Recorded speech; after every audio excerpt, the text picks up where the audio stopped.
you know, all of the developments in this neck of the woods, we're talking about another 850 and on 400 that we agreed earlier, and last year there were before now there were hundreds as well. We're talking about the equivalent of a new village, a completely new village in the north of Crewe.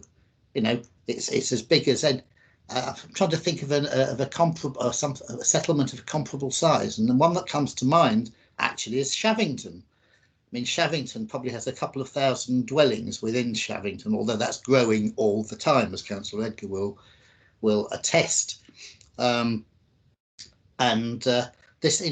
are new.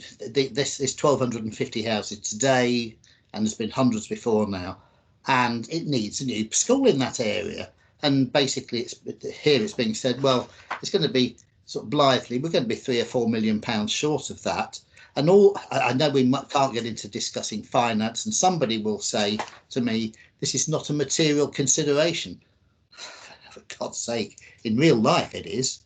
If there are scores and scores of children who are not catered for properly, where are they going to go to school?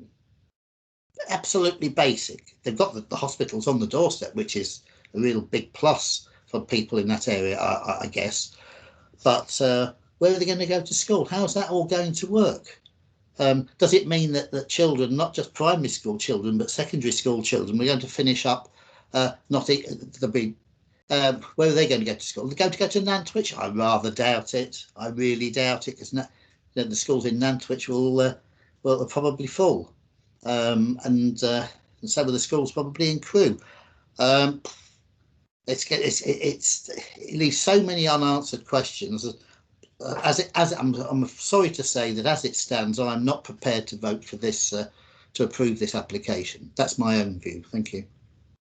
Thank you very much. Councillor Edgar. Thank you, Chair. I think we're caught between a rock and a hard place on this one. And with regard to the viability, there is a review mechanism built in, as Mr. Crowther stated. And along with the additional conditions that Mr. Crowther proposed, and the difference in the viability to be looked at on the review mechanism and the updated hedge and trees assessment, I think we need to approve this. Because if this one isn't approved, then the one we just approved doesn't go ahead either. Bearing in mind we're putting a whole new road structure in for the northwest of Crewe, I think it's essential we get on with it and get things moving. Thank you. So I'd like to propose approval, please. Thank you very much. Councillor Jeffrey. Thanks, Chair. Yeah, more of the same really. This hinges on the viability assessment, and I despise these rules on viability studies, because it seems to me that developers or landowners are entitled to the 20% profit irrespective of how much they pay for the land. So essentially what the council is doing is subsidising land values, as far as I can see it. However, that's our policy. It's in council documentation that they can submit these viability assessments, and we'll independently review them, and then we'll pass them invariably. So I'm with Councillor Edgar in that we have very little scope for planning grounds to refuse this application, but I'm glad that we do have the review mechanism that Mr. Malcolm was speaking about earlier, that we can include, and Mr. Crowther was speaking about earlier, in that we can try back. Yeah. I wouldn't say I'm happy to second it, but I will second Councillor Edgar's proposal. Okay. Are there any other people who wish to enter into the debate? I am going to say myself, and as the chair, that I find it quite concerning that on land that was where the council are involved, there appears to be a failure to fully appreciate the value of the land in terms the cost of developing relative to the value of the land, because if you are a developer, whether that's a local authority or whether you are a private developer, you look to see purchase. I worked for developers for many years. They are looking for a profit return.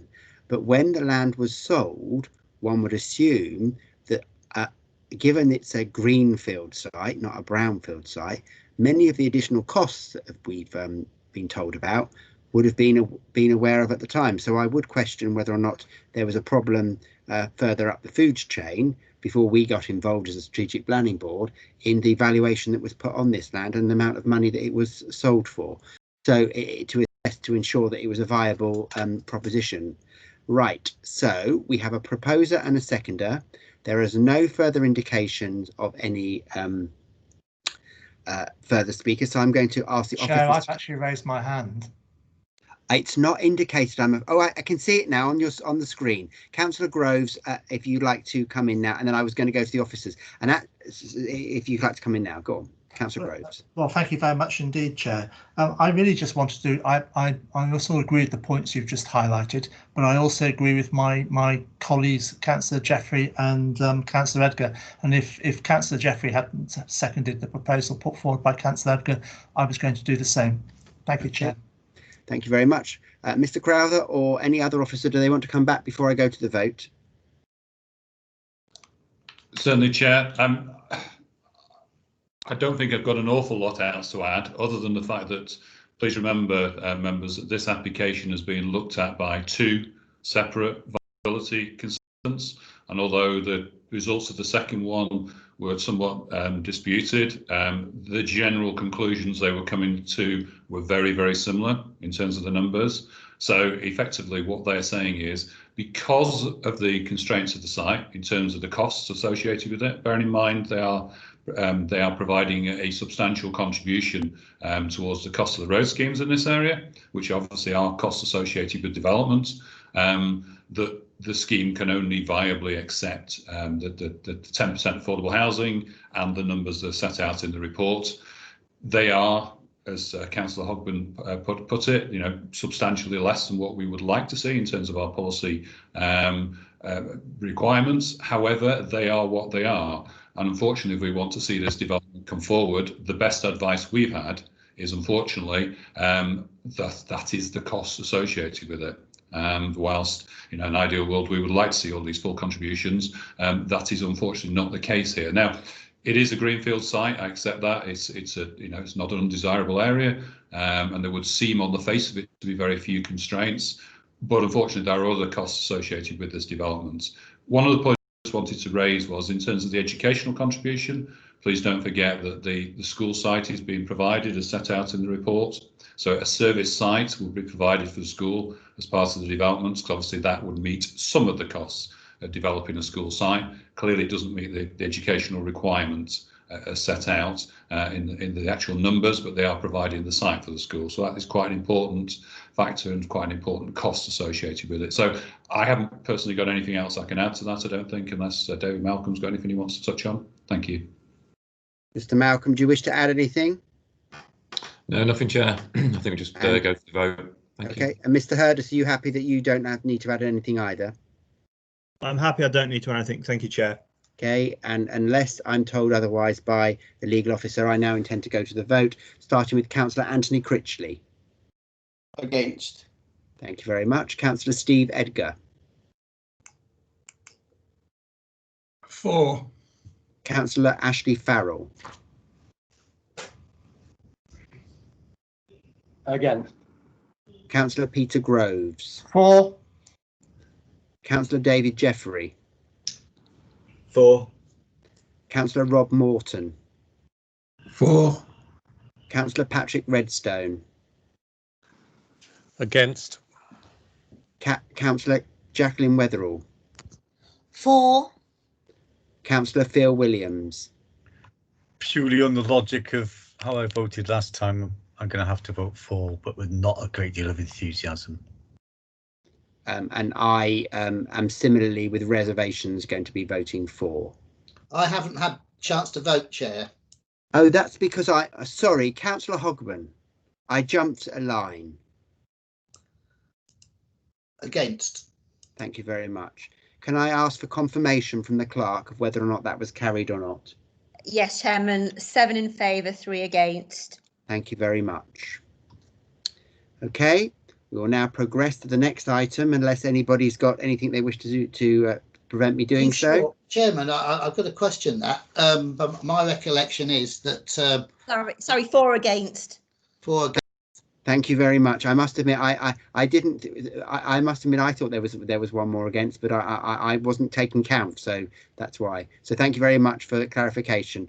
Okay, we are now going to move to item 7, application 20/2925M, construction of an adventure golf course with associated works at Adlington Golf Centre, Adlington Road, Adlington for Adlington Golf Centre Limited. And I'm going to ask Mr. Law if he can present his item, please. Thank you, Chair. Good afternoon, members. Just going to try and share my screen.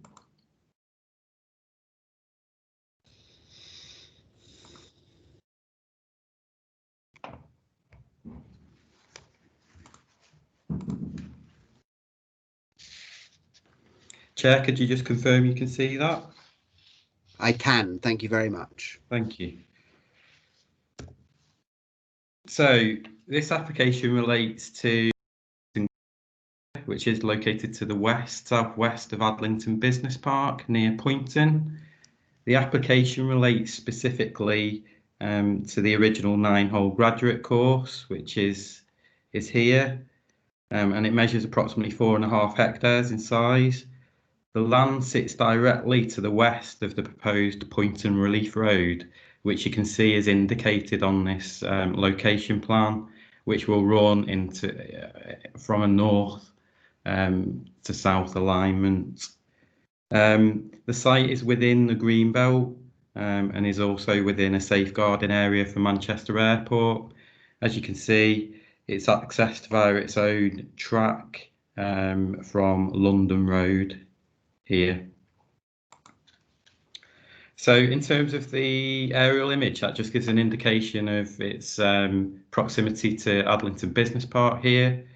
The site is this area here, and it just sits north to the existing complex. As you can see, there are other various golf facilities associated with the golf centre. That includes a driving range here, driving out over that direction, academy course, pitch and putt course, and a new graduate course, which has had to be built because the Poynton Relief Road runs directly through the existing graduate course. So that has already been replaced. Adlington Bridle Way, number 42, runs along the western boundary to the site and then along to the north. And there's an existing property called Sherdfold Farm, which is located towards the north west corner here. So just to provide a bit of context, whilst the site edged in red runs around here, in terms of the proposed adventure golf facility, that sits in the centre here, so it doesn't take up all of the site. But it would be to the northeast, sorry, of the existing golf clubhouse here and the car park as well. And it's proposed that the users would make use of the existing car park. Again, that line there, that dotted line, shows a rough alignment of Poynton Relief Road again. So just in terms of photographs, this is taken from the southern boundary of the site towards the west of it, westerly direction towards Adlington Bridle Way, number 42, which runs along there. So that's the far southwestern corner of the site itself. Then from a similar viewpoint, but turned around looking north, again from the southern boundary, that's looking across the site, hedgerow in the foreground, and then the land beyond, which this is where the proposed golf adventure facility would be positioned. Probably a better sort of panoramic. This is taken from the south again, but further along to the east, so near to the access track to the golf centre. And what you can see is basically the foreground. This is where the proposed golf facility will be located, and it's looking north towards the northern boundary on the horizon. As you can see there, it's denoted that that's the existing hole 9 on the existing course. And then in the distance on the horizon, you can see Adlington Industrial Estate here, and then further round the entrance road from London Road.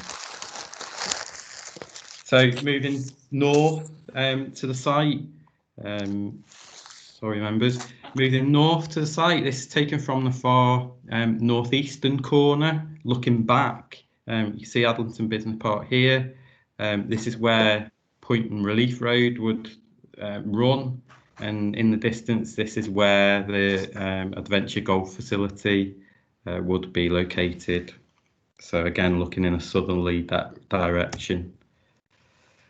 Now this is travelling further along the north boundary of the site, and this is looking from the northwestern corner, so near to Shertfold Farm, which is that neighbouring property I just mentioned earlier.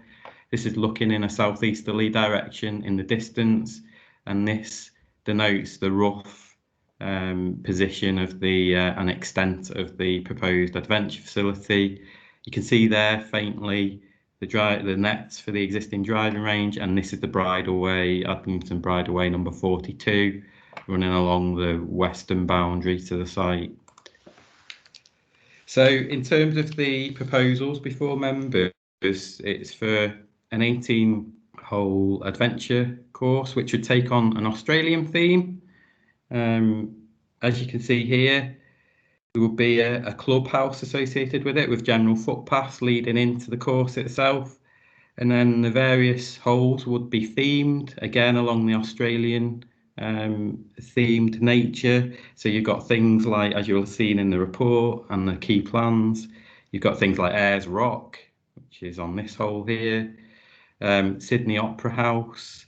You've got a bridge over a lake, a pond that would be created, and that would be created through a cut and fill exercise to basically lower the land. And you've got various other holes which got things like kangaroos, boomerangs, and a gold tin mine. So just to give you an indication, I'm not going to show you all of the structures, but in terms of the Sydney Opera House, this here you can see it in plan form. Quite a fun kind of theme. But what you would have with it are structures above ground. So as you can see, Sydney Opera House here, just to give you an indication of scale, there's a person helpfully noted on the plan, which gives you an indication of height here for this structure. And then in terms of the pond that will be created that we just mentioned, there will be a bridge over. So this is one of the larger structures that would be provided across and will form a hole itself as well, hole number 5. You can see there, bridge. And then probably the largest structure that we've got proposed is a scale version of rock, which would measure approximately 24 meters from point to point. It is showed on here that from point here to this point here will be 18 meters, but when you take the overall extent of Ayers Rock, it would be 24 meters from this extremity to this extremity. And then one of the other features, a gold tin mine, and just gives you an indication of height of the structures and also the associated works that will be proposed, i.e. means of enclosure and various paraphernalia, which will be introduced into the green belt. Now, I've shown you some of the larger structures, but in terms of the not all of the holes are characterised by large structures. So you've got some more modest holes. So you've got hole 18 here, which shows a kangaroo, and again much smaller in scale. There are other holes as well. Again, not as intrusive as some of the features I've just shown you, like Ayers Rock. So, in terms of updates, you will have seen in the committee report that in terms of tree issues, we were awaiting comments from the council's arboricultural officer. We still haven't had comments from the arboricultural officer. Having said that, officers are satisfied that the proposal is acceptable in terms of tree impacts. As you'll see in the report, only 5 trees are earmarked for removal, and none of those are of any notable amenity value. The loss of these could be appropriately mitigated for as part of a landscaping scheme. In terms of, members will be aware of the letter that has been circulated by Emery Planning, which has been sent to all members of the Strategic Planning Board. And that raises, I'm not going to read it out because you've got the benefit of it, but it just raises a few issues in relation to their experience of the application process and a lack of engagement, stressing that there's an important community function to be played in terms of sport and recreation from the proposal, and that it wouldn't be viable. Basically, the golf course at the moment isn't viable. The graduate course isn't viable because of Point and Relief Road. Also, that it would generate further job opportunities, 8 number jobs created, and they consider that there'll be limited visual impact. They also say that in terms of context of the site, it will be further influenced by the construction of Point and Relief Road, and that they don't agree with the landscape impact. They also make a note that there's an inaccuracy in the officer report about the size of Ayers Rock being 24 metres when it's actually 18, but I've explained that in the slide where I showed you Ayers Rock, that it is 24 metres taken from the extremity, so that is actually correct. And then they go on to mention another thing for members to note is we're in an airport safeguarding area and we have an objection from Manchester Airport on grounds of insufficient information. Now, the Emery Planning, the agent, consider that that can be overcome, which it may well be able to be overcome, but we don't have that information available to us to address that objection at the moment. So, in terms of summary, the site lies within the green belt where there's significant protection from national and local policy. The use of the land would remain as a golf course, so acceptable in principle. However, there's a substantial number of structures and significant engineering operations which would have an impact on openness. These, basically, the benefits of the scheme, which can be attributed to promoting health and well-being of users, and also the impact on the economy and tourism, they're not enough, unfortunately, to override the impact on the greenbelt at this moment in time, nor are they enough to override the impact on the landscape and also the bird strike threat from the pond that has been created to aircraft. So on this basis, the scheme's recommended for refusal as per page 84 of the agenda reports pack. Okay, thank you. Thank you very much, Mr. Law. Just for members' information, in your speaker packet says that we will have a Mr. Rothwell speaking next. He has decided not to attend the meeting, so I'm now going to go to Mr. Salthouse, who is the agent for the applicant. So, Mr. Salthouse, if you could please turn on your camera and your microphone, and if you could please, you have 3 minutes to address the meeting, after which you may be asked to respond to questions of clarification. So, Mr. Salthouse, please. Thank you, Chair. As Mr. Law mentions, we issued a letter to members in advance of the meeting, and hopefully members have had some opportunity to review that. We've consistently tried to engage with officers over the past 12-month period, submitted a pre-application inquiry to the authority in November 2019, and that wasn't responded to. By July this year, our client had no option but to pursue planning application without the benefit of pre-application advice. We've since tried to engage with officers to discuss the details of the scheme. And we were informed last week that the planning application would be taken to committee with a refusal recommendation, no opportunity for discussion. Client has been left in a very difficult position. He's incurred significant delays and expense to get to this point, and the business has been substantially impacted by COVID-19 restrictions. The centre is currently closed due to the lockdown. The land in question has been used for golfing purposes for around 30 years. It's not a typical countryside rural setting. The point and bypass CPO process has rendered the 9-hole graduate course unusable for that purpose. This scheme responds to a need to identify a beneficial use for the land in question. It diversifies and strengthens the business, which is so important given the COVID-19 restrictions. There'd be additional job opportunities. There's no change of use to the land in planning terms. The scheme has been developed by one of Europe's leading manufacturers of adventure golf courses, City Golf. Research is clear that adventure golf plays an important role in widening participation in the sport. The course would be inclusive and accessible for all, would help to attract new players, children and families to the sport. And it's ideally placed to integrate an adventure golf course as it already benefits from junior classes, beginner classes, and holiday camps for children. There's no objections to the scheme in terms of highways, ecology or flood risk.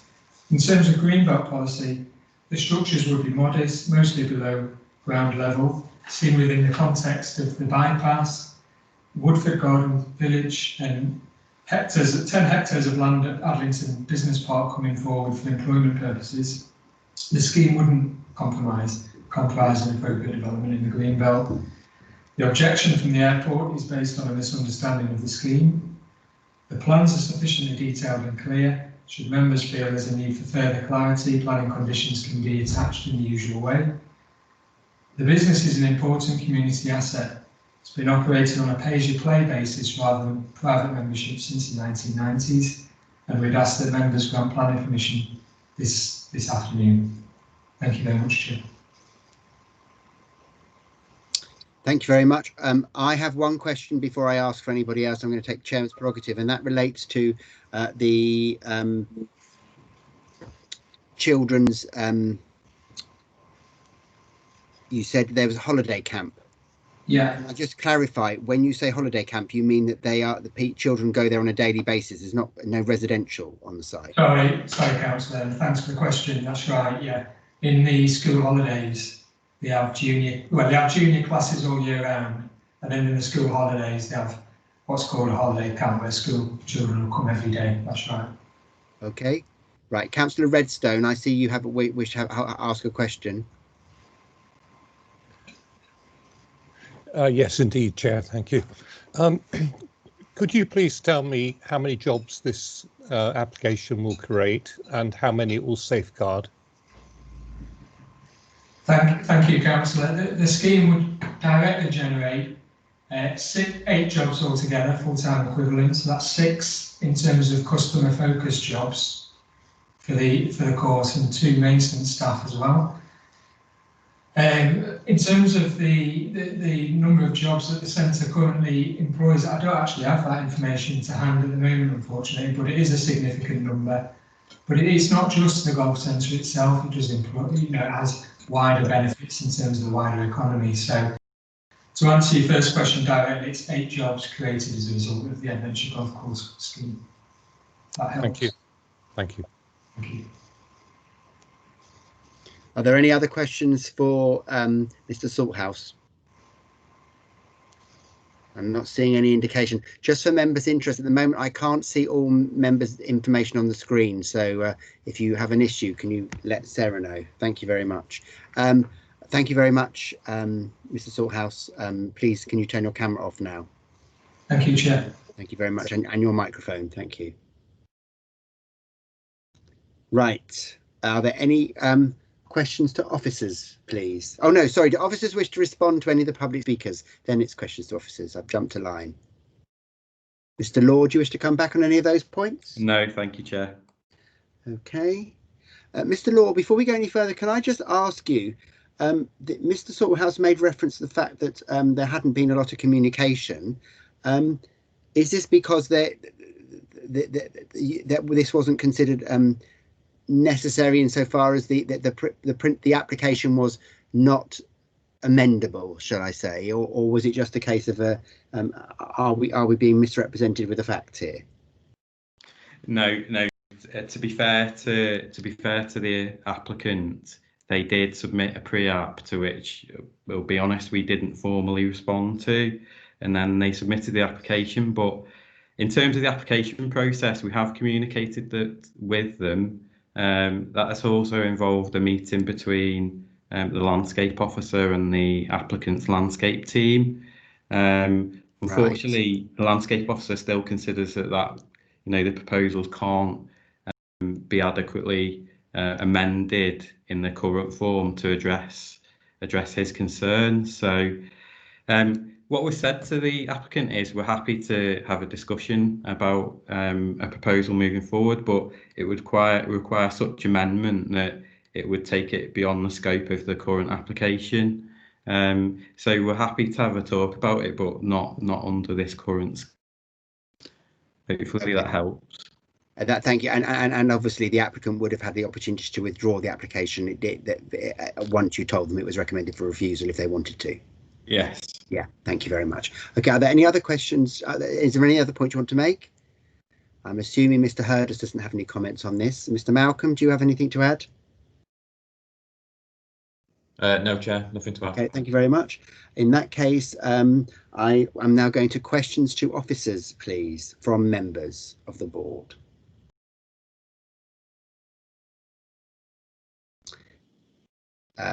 Councillor Redstone. Thank you, Chair. Can you tell me what is the difference between this and, say, a application for an agricultural shed in open countryside, greenbelt or whatever? As I understand it from your submission, that would be acceptable, and this application is also acceptable as a use. You just don't like the application. So what is the material difference? Okay. Okay. Just in terms of greenbelt policy, obviously a lot of the countryside falls within the greenbelt. So as a matter of principle, agricultural, forestry and horticultural uses, for example, are deemed as being acceptable to allow the farming of that land and maintenance and upkeep. That is appropriate within the rural settings that you often find greenbelt falls within. So in order to facilitate that obviously allows associated buildings where appropriate, including agricultural sheds, and they typify the countryside setting and some greenbelt locations. When you're talking about other buildings for other uses and structures, whilst the use here is appropriate as a sporting and recreation use in the greenbelt, and the use isn't actually changing, when you start introducing structures and buildings, that is subject to a test of impact on openness. So buildings can be acceptable, but where they become intrusive and impact on openness materially to a significant degree, then the harm to the greenbelt then means that the development becomes inappropriate in that setting. So that's the difference, really. Hopefully that helps. Sorry. Thank you. Okay, Councillor Redstone, are you satisfied with that response? Has that answered your question? Not really, no. I mean, logically, the impact of a large shed on the greenbelt is just as intrusive as this rather smaller scale development. The other thing which springs to mind is we did pass a similar application to this only a few months ago, where we gave permission for a sports use on a lake, if you remember, and that was found to be acceptable. And there was also a building with that. This is the reuse of a former mineral Quarry. extraction site. That's exactly Just right. wanted to clarify, that's what you were talking about. Yeah. You will recall we also had issues relating to the airport at that location. Right, so are there any other questions for officers regarding this proposal? In that case, I intend to go to the debate, and I suspect that I don't know who is the nearest, so it's open season. Who wishes to start the debate? It might be Councillor Jeffrey, but I don't know that definitely. So nobody wishes to debate this item? It might be you, Chair. No, it's certainly Wilmslow lies between Knutsford and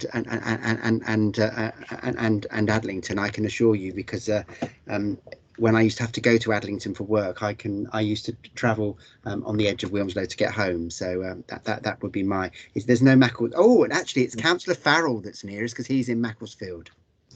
I'll turn my camera off again then. No, but Councillor Jeffrey, you can go first, because Councillor Farrell hasn't indicated he wants to speak. So I'm going to go to you first. So if you'd like to open the debate. All right. Well, I'm not entirely sure I declared an interest in opening the debate either, because it's a bit of a tricky one, isn't it? My feeling on this is, well, one of the factors comes down to how much it closes down the openness of the green belt. I think who was it? Was it Patrick's comments a few minutes ago about what the difference between the this and agricultural buildings? It just falls under different paragraphs, I think, in the NPPF. In that this one falls under 145, and it's all about outdoor recreation rather than agricultural uses. So, I mean, looking at the clause, it's okay to have outdoor sport and recreation, which this falls under, as long as the facilities preserve the openness of the green belt and do not conflict with the purpose of including land within it, which I don't think it does. I'm not really comfortable with the extent of AstroTurf and how that contributes to closing down the openness and the size of the buildings. It's all very difficult. The other factor is the airport's objection. So if it was just the airport's objection, I would feel inclined to deferring this until we can get some further discussions with the airport. But I'm tending to I'm open to the debate on this one, because it's very subjective, but I'm tending to agree with the officer in that some of the structures, I should say, are quite substantial, and they are a significant difference to just a golf course. So I'm veering towards refusal on this one as per the officer's recommendations, but I'm not making a proposal because I'm interested in what everyone else has to say on it. I'm conscious that Councillor Groves wants to come. Before I do, just for a point of information, in my career as a planner, I can recall relatively modest changing facilities for adjacent to football pitches being refused on the grounds of their impact upon the openness of the countries on the green belt. And obviously there was an argument tabled that the changing rooms weren't an essential. It's not like the goalposts.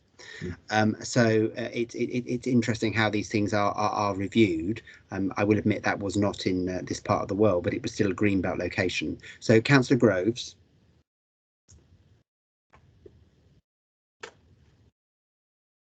Councillor Groves? He's on mute, Chairman. Councillor Groves, you are on mute still, according to the clerk. Sorry, Chair. I had pressed it, but it hadn't actually worked. I agree with some of the comments that Councillor Jeffrey has actually made, and agree also with the officer in the case. I think when I read through the report, the things that jumped out at me was there's significant harm to the green belt. There's a material impact on openness. There's harm to the landscape. There's encroachment into the countryside. And I think when you throw into the mix that it's within the Manchester Airport safeguarding zone and the threat of bird strike, I see more minuses than pluses on this. So before refusal. Okay, are there any other speakers? Sorry about that. Councillor Redstone.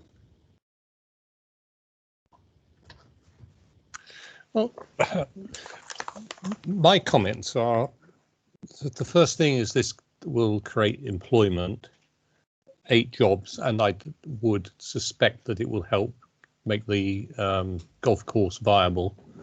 The other thing is, if you look at the sectional, the site plan with the levels on it, you'll see that it's actually down in a dip. So I wonder really how visible this is in the open countryside. You can see that the levels around it are 105, whereas the mean level of the development is actually 99. So you've got 6 meters to hide, and there's also a tree screen around the site. So I think they've done quite a good job. They've got a mixed woodland edge on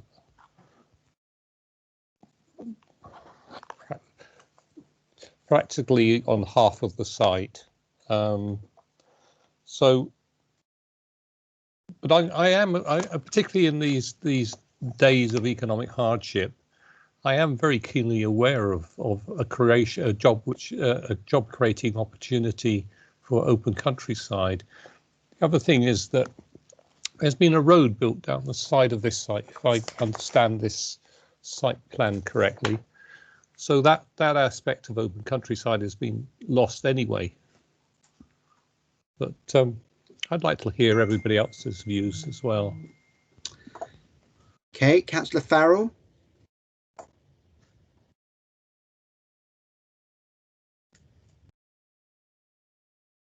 Councillor Farrell, you're muted. Hello. Yeah. Hello. Sorry. Yeah.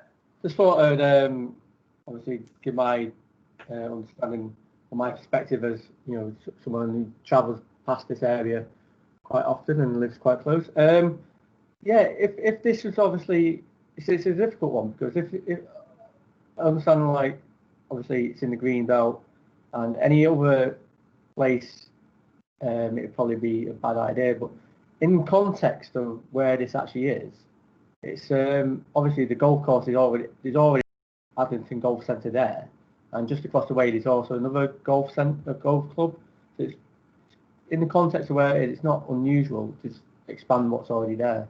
And driving across the Poynton Road, A523, looking left as you go into Poynton Mark, you don't really notice anything over there because it's I think Councillor Redstone has commented it is in the dip, so you don't really see it. I'm not sure what the impact on the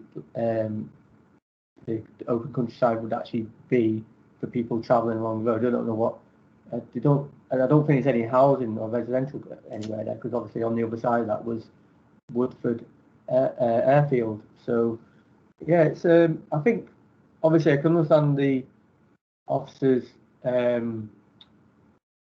caution and obviously recommendation to refuse, but it's an odd one because I think in the context of where it actually is, and as I said, obviously surrounded by business parks and Woodford Old Airfield to the north and another golf course to the west, it probably would fit quite well. I'm unsure which way I'd go in this, to be honest. It's obviously in where you're not sure it's probably the best to just err on the side of caution like the officers have recommended. But yeah, I'm not 100%. Okay. Can I just point out, by the way, that roads themselves are development that is permissible in the Greenbelt, even though I note what Councillor Redstone has said. I would like to ask the officer whether or not, in his opinion, the introduction of the road makes this part of the site more or less visible from a public thoroughfare. But I'm also aware that Mr. Malcolm wishes to speak, so I'm going to go to Mr. Malcolm first before I ask Mr. Law to answer that question. Thanks, Chair. I suppose I was just trying to maybe move it on a little bit. I think to sense a bit of stuttering in terms of members' deliberations. I think what we're saying is the principle of the use of the golf courses, etc., is okay. There is golf courses around the area, but I think on this one, for me, it's very clear the appropriateness of what is being proposed here is not acceptable. There are other solutions that might be acceptable, and we've alluded to that, and Mr. Law's alluded to that in the commentary beforehand. So some of the, if you like, those some of the benefits, employment, etc., that have been talked about could equally be provided with a slightly more sympathetic solution, and I think that's the critical bit here. I do struggle with the Australian theme, being perfectly honest, in how it fits in with the local the local character, but I guess it's it is about the structures and stuff. So I think it's just the principle of it really in terms of the theme. So all of the benefits and all of those other elements that members are perhaps sitting a little bit on the fence of, which I can understand, could equally be delivered, but with a more sensitive scheme. And I think that's all potentially applicants need to perhaps go away and think about something that's a bit more local to the area. To me, it just does not fit in with the character of the area, and there will be other solutions. It's it's obviously a firm that does a lot of good work, but it's got to be in the right place, and it feels to me that this is just not the right place for the design and the scheme that they've come up with. Thank you, Chair. Okay, I'm aware that I've got two councillors to speak. Mr. Law, can you answer my question regarding the openness of the site after the road's gone through, and whether this site is more visible or less, or equally visible? Yeah, sure. I mean, the answer to that is equally visible. Obviously, the character will change in terms of the eastern part of the site, because it will be bounded by the Point and Relief Road. But just the point that's worth making is that as a result of that, and also the local plan strategy allocation for Adlington Business Park, this part of the Greenbelt is under quite a bit of pressure, and so it's even more important to protect what remains of it. And so like you mentioned, in terms of we've determined that the road scheme is acceptable in the Greenbelt for transport purposes, and that's a separate matter. But yeah, this part of the Greenbelt is under pressure, and to answer your question, the proposal would equally be visible. Thank you. Thank you very much. So, Councillor Edgar. I think it should be refused for the reasons given in the report, with the opportunity to come back with something which would be more acceptable. We must protect our green belt all over the place, and applications such as this, I think it would be intrusive, and it wouldn't respect the green belt. So I'm pushing for refusal, please. Is that a proposition, Councillor? Proposition, yeah. Thank you very much. Do Councillor Williams? Yeah, I was just going to make some comments. Really, I'm minded to back refusal, but I think a comment I would make is that this raises a whole issue that I think as a strategic planning board and as officers as well need to think about perhaps in future.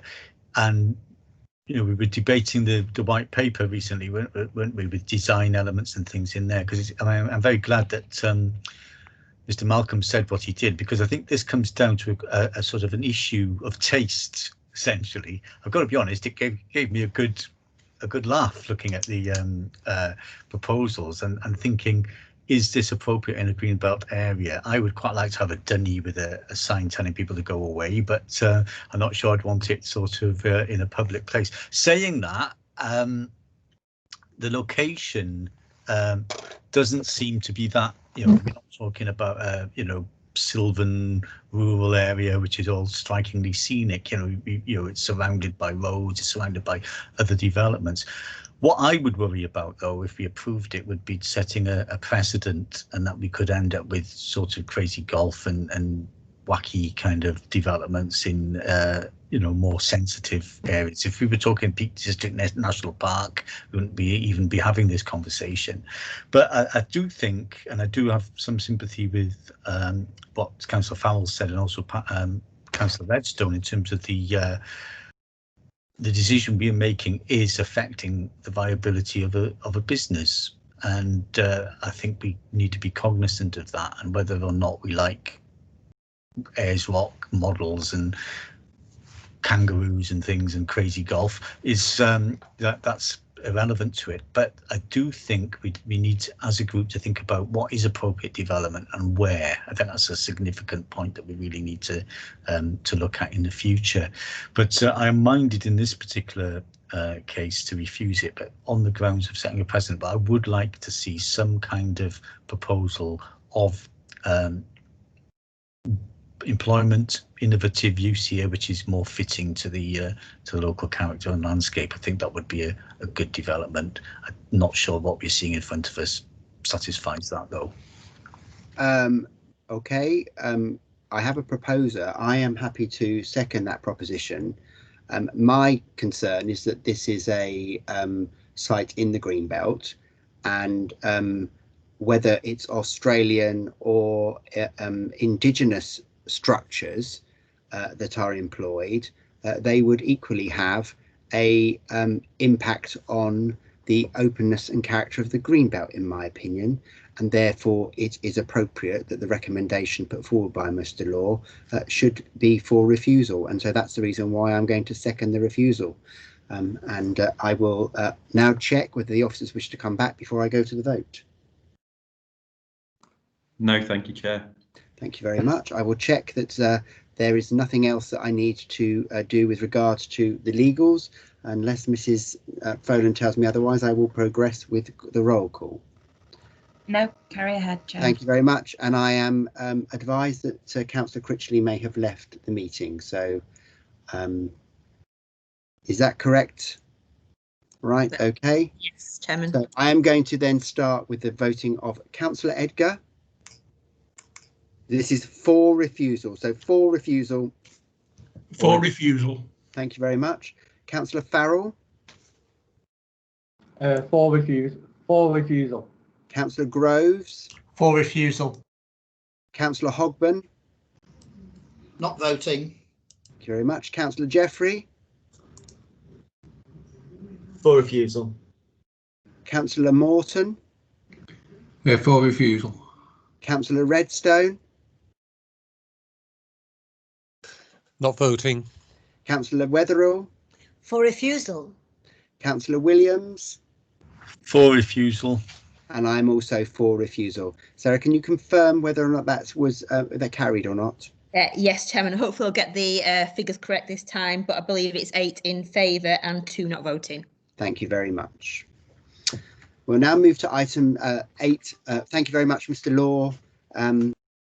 We'll now move to item 8 of the agenda, which is the performance of Planning Enforcement Service first 2 quarters of 2020 to 21. And I'm going to ask Deborah Ackley to present this item, please. Good afternoon, Chair and members of the committee. If I can just start by sharing my screen. Hopefully that will work.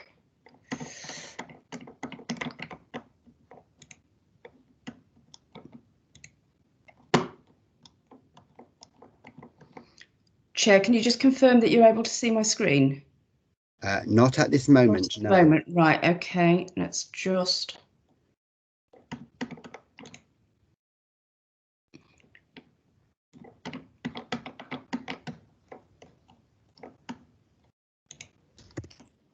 And now. Now can you? Right. Yeah. Right, just bear with me a moment. Now gone on.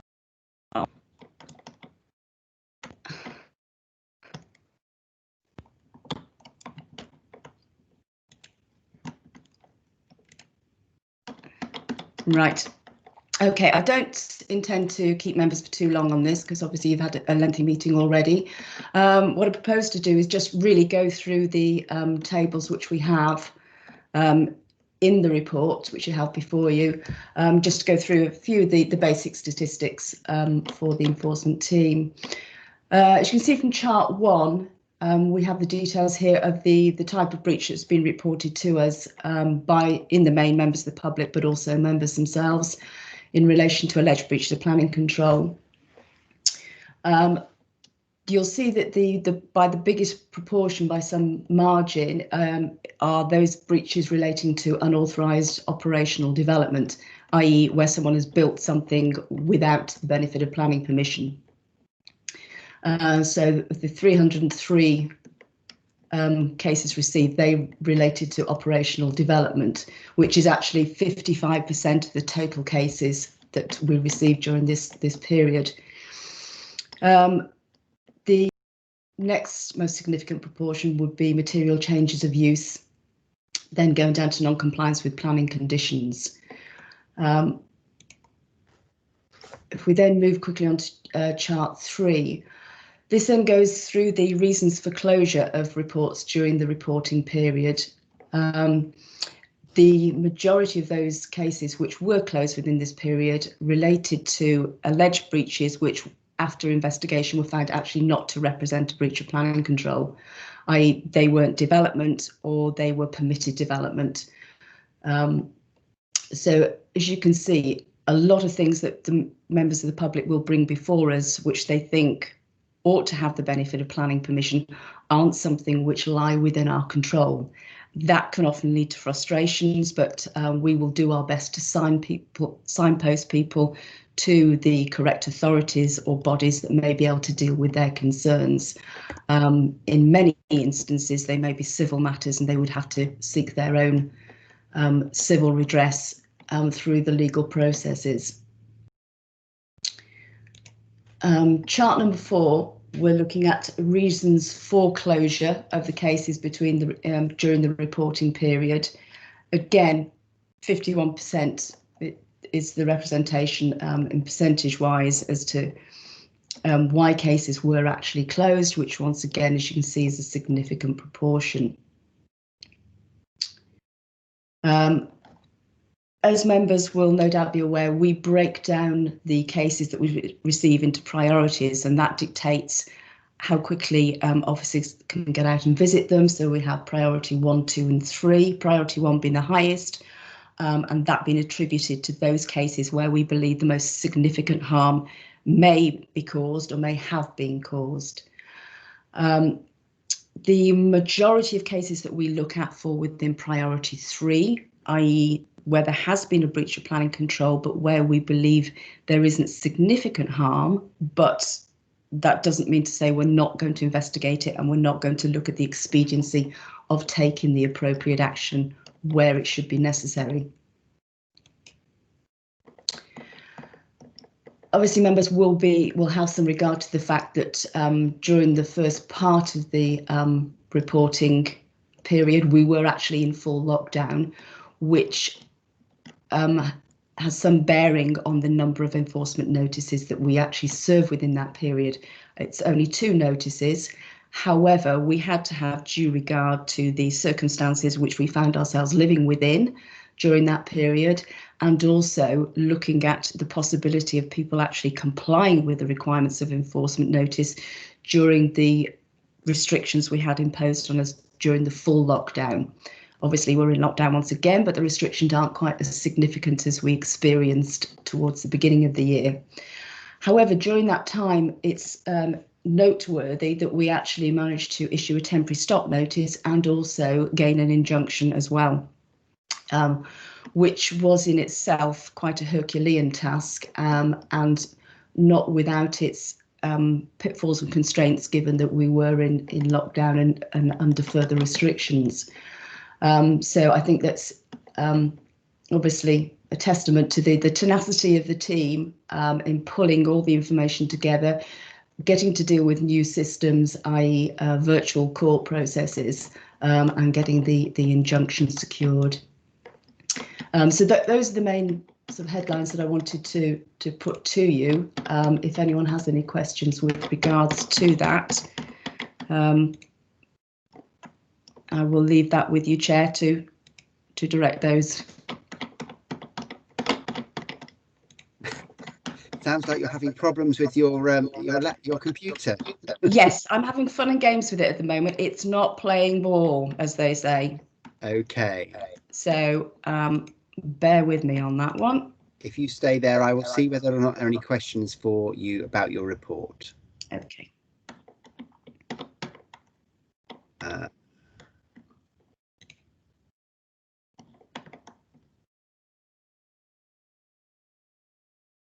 I'm taking that. Oh, yes. Councillor Farrell would like to ask you a question, Deborah.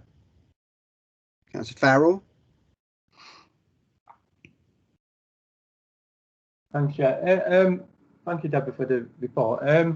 Just so we can get a sense of timescales, really, about when something's first reported and then categorised, and then a site visit, and then a decision. So it's just on the lowest priority, so your priority 3. Just a sense, not to be exact, just to get us a sense in my mind. How long would you typically expect from an incident being reported to being categorised to an action taken? Right, we endeavour to acknowledge reports within 3 working days. So providing we have the contact details of the person, they will receive an acknowledgement letter within 3 working days advising who the case officer is who's going to be investigating their complaint and providing them with the contact details. The next target would be to conduct a site visit. And after that, we look to try and make a decision on a case within 8 weeks. Now, that decision could be from issuing a notice or to closing the case. It may be in some instances that we would look to issue a planning contravention notice to get further information if we feel we have insufficient to make a full decision on a matter. So we have to take it pretty much on a case-by-case basis, but we hope to reach a point, an identified point, within 8 weeks of the receipt of the complaint. Okay, thank you. Just what would happen in a situation where you made a decision after you say you take the 8 weeks to make a decision? What's the process then following that if, say, the person or doesn't comply with the notice or decision? Right, well, at the point of decision, we would have decided whether we are going to take any action, whether it's not expedient to take any action, or whether we're going to move forward into a formal notice. If we move forward into a formal notice, it's dependent on the breach, and any remedy that we are proposing would depend on the timescale we would impose for compliance with the requirements of that notice, and that can vary significantly depending on what the actual breach is. If we were asking someone to cease a use and that involved them finding alternative accommodation, we may allow them a period of 6 months because we have to be reasonable in any steps that we take. Bearing in mind also that any steps that we ask them to take as part of a notice can be appealed. So we have to be able to stand behind those and say, no, we think this is a reasonable requirement, and we have to defend that in any appeal. So it's really horses for courses, and if you're looking at overall timescales, it's very much case dependent. But what we will endeavour to do at all times is be reasonable in the actions that we're requiring, having regard to the person who's receiving the notice, but also the people who have been impacted by any use or development which may have taken place. So they all come into the mix when we're reaching a decision on expediency and what the appropriate remedy would be. Okay, thank you very much. Okay, Councillor Hogben. Hello, Deborah. I thought I'd be really parochial, seeing you've got a chance to ask the question.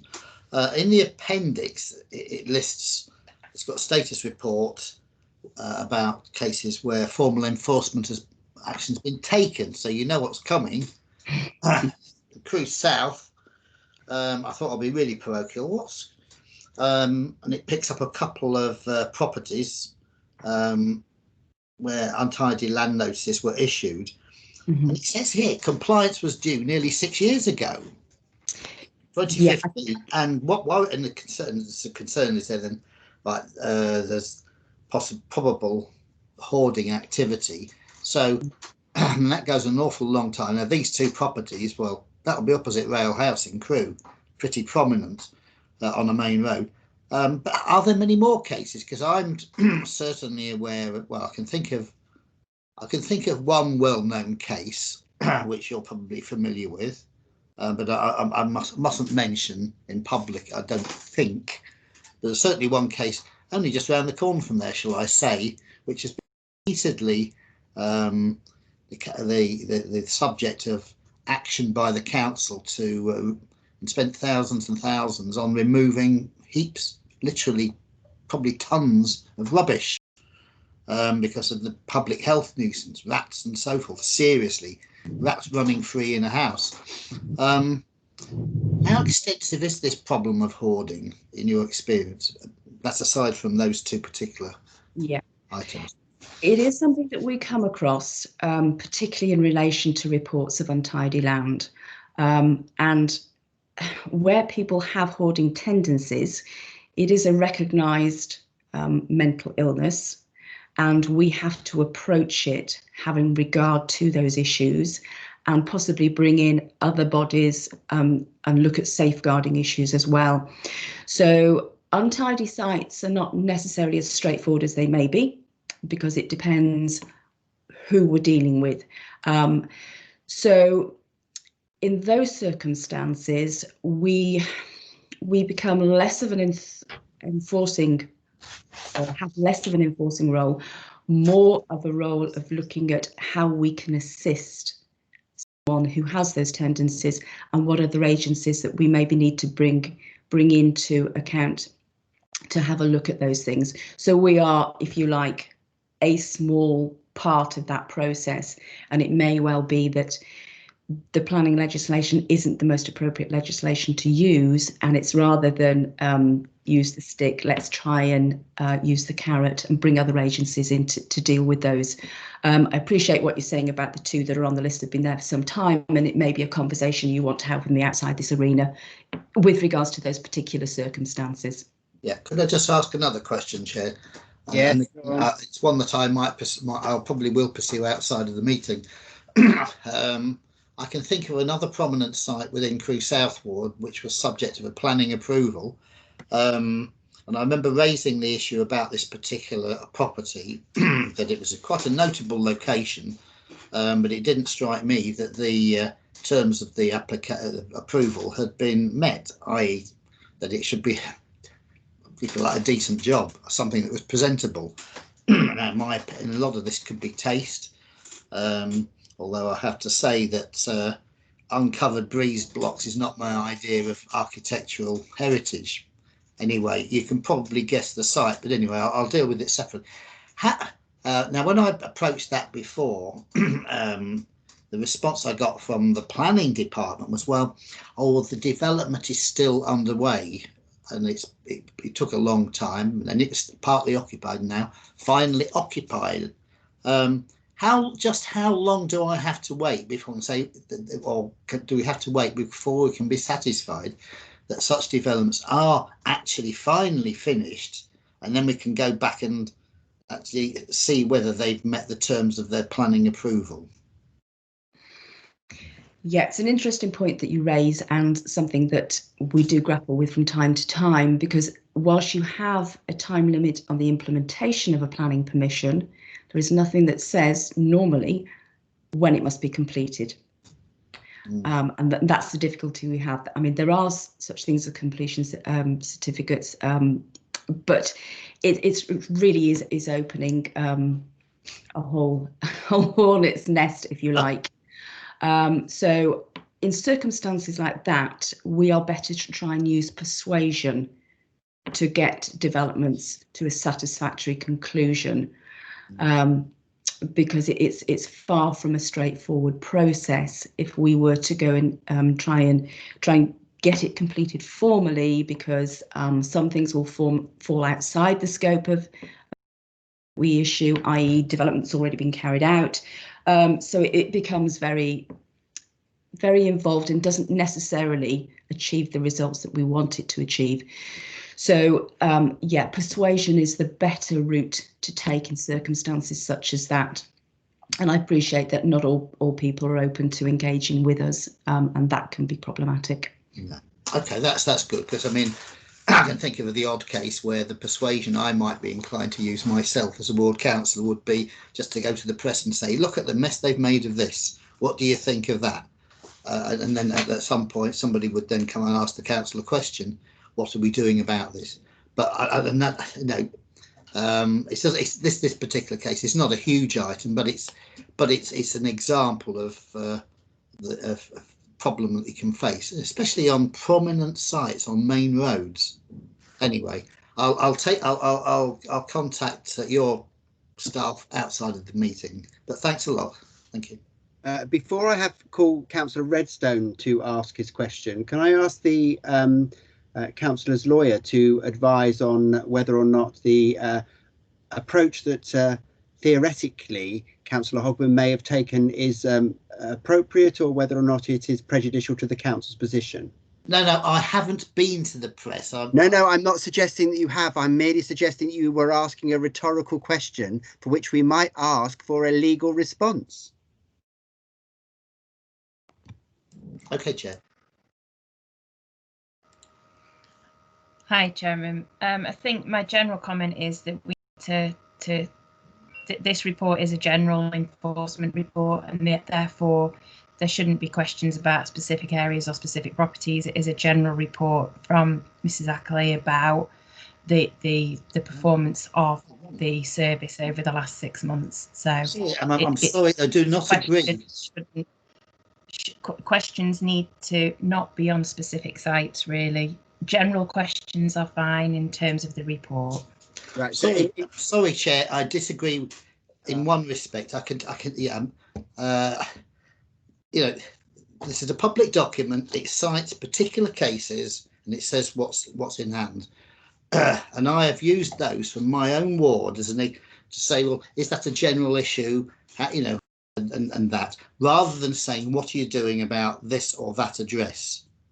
So I understand what the lawyer has said, and I note what she says, but I think I've been suitably circumspect, frankly. And don't tell me I can't talk about my own ward, because it really, I do not accept that. I wasn't suggesting that, Councillor Hogben. I was merely suggesting that it might be. What I was asking Mrs. Folan to do was to advise members generally about whether or not, when there is a case within their ward or something they become involved in, that is a matter for the enforcement team, whether it is appropriate for them to speak to the newspaper in there or any other medium in that instance, which may potentially cause there to be a problem. And that's why I was asking her for some advice to members generally. Sorry, Councillor Hogben, I wasn't trying to pick you out. It was merely that you'd raised the subject that I felt would have been appropriate for us to be given. I mean, that's the fair comment, Chair. But in this discussion, I mean, the example I was citing was not on here. It's not a case that's on this enforcement list. And as Ms. Ackley said, that persuasion sometimes is needed. And if you like, there's a kind of comment there that, well, sometimes the sort of persuasion that is needed for some people by, if you like, a local councillor is